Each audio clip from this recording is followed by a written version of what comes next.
स्वामी, ये कीर्तिमान के लिए कैसा लग रहा है? ये लीजिए स्वामी।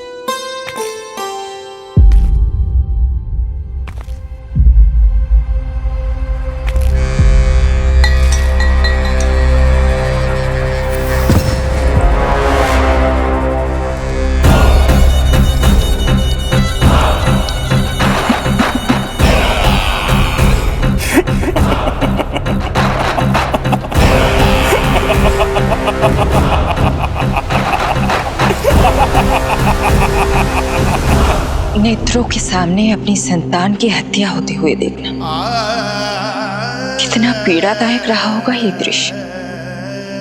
किंतु प्रभु, यदि देवर्षि नारद कंस के हृदय में संदेह का बीज न बोते तो कंस ऐसा कभी नहीं करता। तो फिर उसे उकसाए ही क्यों देवर्षि ने? आप भूल गए देवराज, समस्त संसार में जो भी होता है मेरी इच्छा अनुसार ही होता है। यही प्रश्न नारद ने भी मुझसे पूछा था।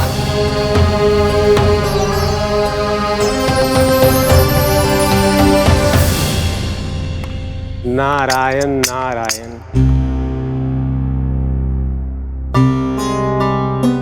छोटे से बालक की इतनी निर्मम हत्या और माध्यम बना मैं।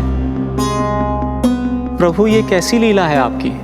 अभी तो देवकी की 5 और संतानों की हत्या होना शेष है नारद। अब से कंस शिशुओं के जन्म लेते ही उनकी हत्या कर देगा। यदि जन्म के तुरंत बाद ही मृत्यु होनी है तो जन्म का लाभ ही क्या है प्रभु? यही विधि का विधान है नारद। कीर्तिमान और शेष 5 बच्चे श्रापग्रस्त हैं। जन्म के कर्मों के अनुसार अल्पायु होना उनकी नियति है।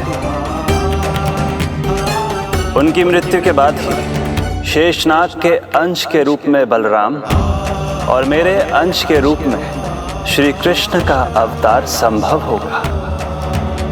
नारायण नारायण।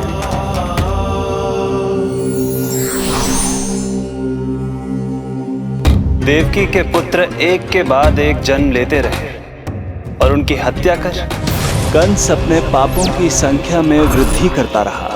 नहीं! मत मारो! मेरा पुत्र! मेरा पुत्र!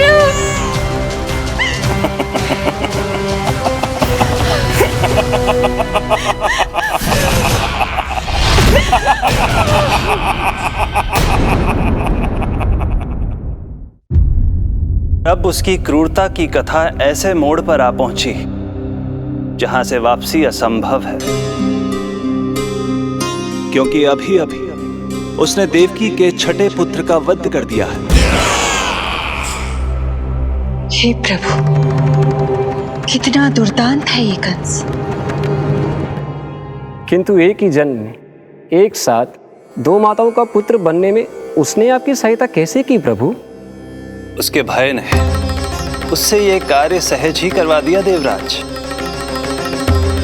जन्म लेते ही माता देवकी के सभी पुत्रों की हत्या कर उसने मुझे विवश कर दिया है। अब जीवित रहने के लिए मेरे अवतार को माता देवकी की कोख से जन्म लेने के तुरंत बाद मैया यशोदा के पास गोकुल जाना ही होगा। और इस प्रकार कंस के कारण एक ही जन्म में 2 माताओं का पुत्र बनने का आपका वचन सत्य सिद्ध होगा। आपकी लीला अपरंपार है प्रभु।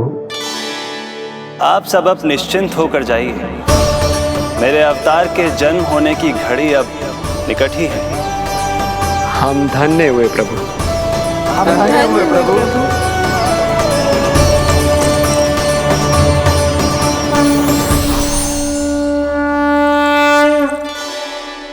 मुझे तो अभी से मैया यशोदा के साथ आपको खेलते हुए देखने की उत्सुकता हो रही है। उनकी प्रवृत्ति कितनी निराली है। क्रोध ना करूं तो क्या करूं? देखिए इसकी सतानी, फिर चला गया सुलक्षणा के बगीचे में फूल खाने। और आपको तो पता है ना सुलक्षणा का, इतनी सी त्रुटि हो जाए पूरे गांव में बखान करने में कोई कमी ना रखती। और जे की अरे जब ग्वालिनों को पता चलेगा तो क्या कहेंगी? यही ना कि जसोदा अपने बच्चे को खाना ना देती, भूखा रखे है। सुनो जी, मैं तो कहती हूँ अब ब्याह करा देते इसका। अब वो ही ध्यान रखेगी इसका। केवल पत्नी सुधार सकती है तुझे। तुम इसके बारे में बात कर रही हो कि मेरे बारे में? नहीं, वैसे सारे गोकुल वाले यही कहते हैं कि हमारे घर पर तुम्हारा ही राज चलता है। हे नारायण, ये परिहास की बात है क्या? मैं इतना दबा के रखती हूँ क्या आपको? यशोदा, हास की बात थी, रामू के कारण मुंह से निकल गई। तुझसे तो मैं बात ही ना करूंगी, कर अपने मन की।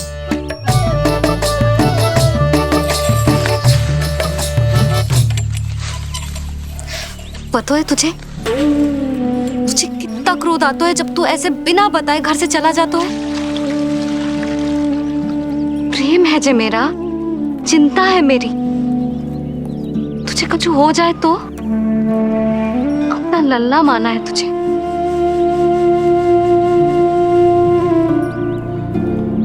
मेरे भाग्य में तो मां बनना लिखो ही ना है।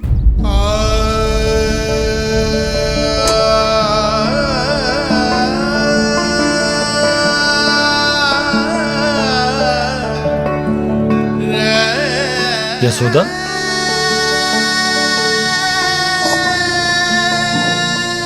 आपको पता है जब मैं छोटी थी इसके जैसी चंचल थी। गांव वाले कहते थे एक बार बड़ी हो जाएगी अपने आप ठहराव आ जाएगा। ना आयो। फिर बड़े बूढ़े कहने लगे चिंता की कछु बात ना है, एक बार शादी हो जाएगी सब ठीक हो जाएगा। ना हुआ। फिर सबन ने कही एक बार बालक हो जाने दो, गोद भर जाएगी अपने आप परिपक्व हो जाएगी। पर गोद तो भरी ना मेरी। बालक तो हुआ ही ना। उस पर जब जे भी भाग जाता है तो मुझे रह रह के यही स्मरण होता है कि कमी मुझ में ही है। मैं ही किसी बात का ध्यान न रख पाती। संभव है यही कारण से नारायण ने बालक ना दियो मुझे। यदि देते तो बहुत बुरी मैया बनती मैं। यशोदा, क्या होगा तुम्हें? कहाँ की बात कहाँ लेकर जा रही हो तुम?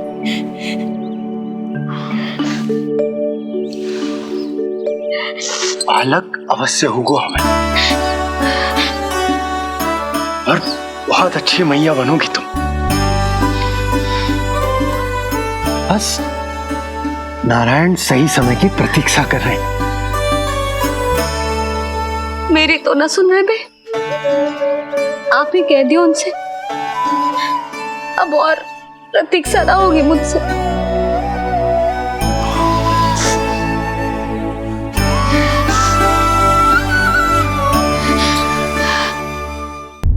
प्रतीक्षा तो अब मुझसे भी नहीं हो रही मैया। तो फिर मैया की इच्छा पूरी कीजिए प्रभु।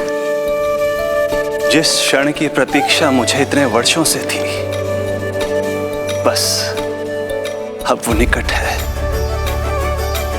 किंतु प्रभु, आपको तो माता देवकी का 8वां पुत्र बनकर जन्म लेना है, तो फिर 7वां पुत्र? धीरज रखिए, धीरज। आपको तो ज्ञात ही है मेरे यहां देर है, अंधेर नहीं। मैं यहाँ तुम दोनों पर आश्रित हूँ यशोदा। भोजन, सुरक्षा, परिवार का अपनापन सब कुछ दिया है तुमने मुझे, किंतु मेरा दुख मुझे एक क्षण भी चैन लेने नहीं देता। मेरे स्वामी और बहन देवकी कितने ही वर्षों से कंस की काल कोठरी में बंदी है।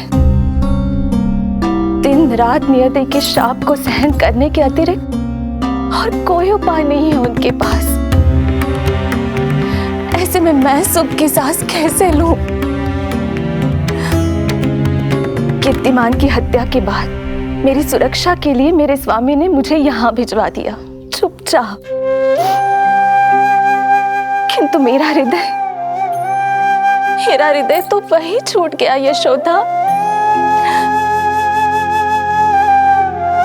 इससे तो अच्छा होता कि मैं भी उसी कारागार में होती, मेरे स्वामी और बहन देवकी का दुख तो साझा कर पाती। अपनी 6 संतानों को कंस के हाथों मृत्यु के गोद में जाते देखा है उन्होंने। अब तो मुझे उस क्षण की कल्पना से भी डर लगने लगा है, जब देवकी अपने 7वें पुत्र को अपने गर्भ में धारण करेगी। भय से भविष्य नहीं टलता, होनी होकर ही रहती है। समय बीता और देवकी के गर्भ में 7वें पुत्र का आगमन हुआ। क्या इसका भी भविष्य वही होगा जिसके भाइयों का हुआ था? इस बंदी गृह की दीवारें, प्रत्येक ईंट, प्रत्येक पत्थर, यहां तक कि यहां की वायु भी उस कंस की बंदी है। अब तक तो उसे सूचना भी मिल चुकी होगी। वो निर्दयी, क्रूर प्रतीक्षा कर रहा होगा कि कब तुम्हें प्रसव हो और कब उसकी तलवार हमारे नन्हे शिशु, हमारी 7वीं संतान का रक्त पिए।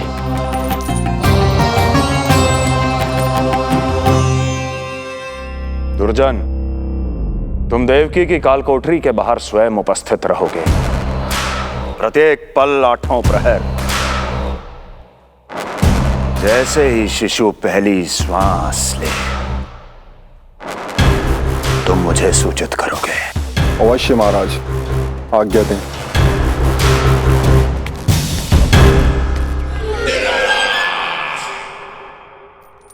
कुछ कीजिए स्वामी, कुछ कीजिए। मैं नहीं चाहती कि ये अपनी प्रथम श्वास इस बंदी गृह में ले। देवकी, विवशता से मेरा कलेजा भी फटा जा रहा है, किंतु इस काल कोठरी में बंद मैं कर ही क्या सकता हूं? किंतु इस सृष्टि के पालनहार, जगत के नियंता श्री हरि तो कर सकते हैं, तो फिर क्यों नहीं करते वो कुछ ऐसा कि कम से कम मेरी इस संतान का अंत उतना दुखद ना हो जैसा अन्य संतानों का हुआ था। क्यों नहीं करते वो कुछ? हरे क्यों नहीं करते? बताइए ना स्वामी, क्यों नहीं करते वो? क्यों नहीं करते? जो देवी भविष्य में मेरी मां बनने वाली है, उनकी करुणा भरी पुकार को मैं व्यर्थ कैसे जाने दे सकता हूं? कंस के राक्षस तत्व के अंत के लिए ऐसी माया की आवश्यकता है जो मेरी लीलाओं को क्रियान्वित भी कर दे और उसे भनक भी ना पड़े। ऐसी क्षमता और माया किसके पास है प्रभु?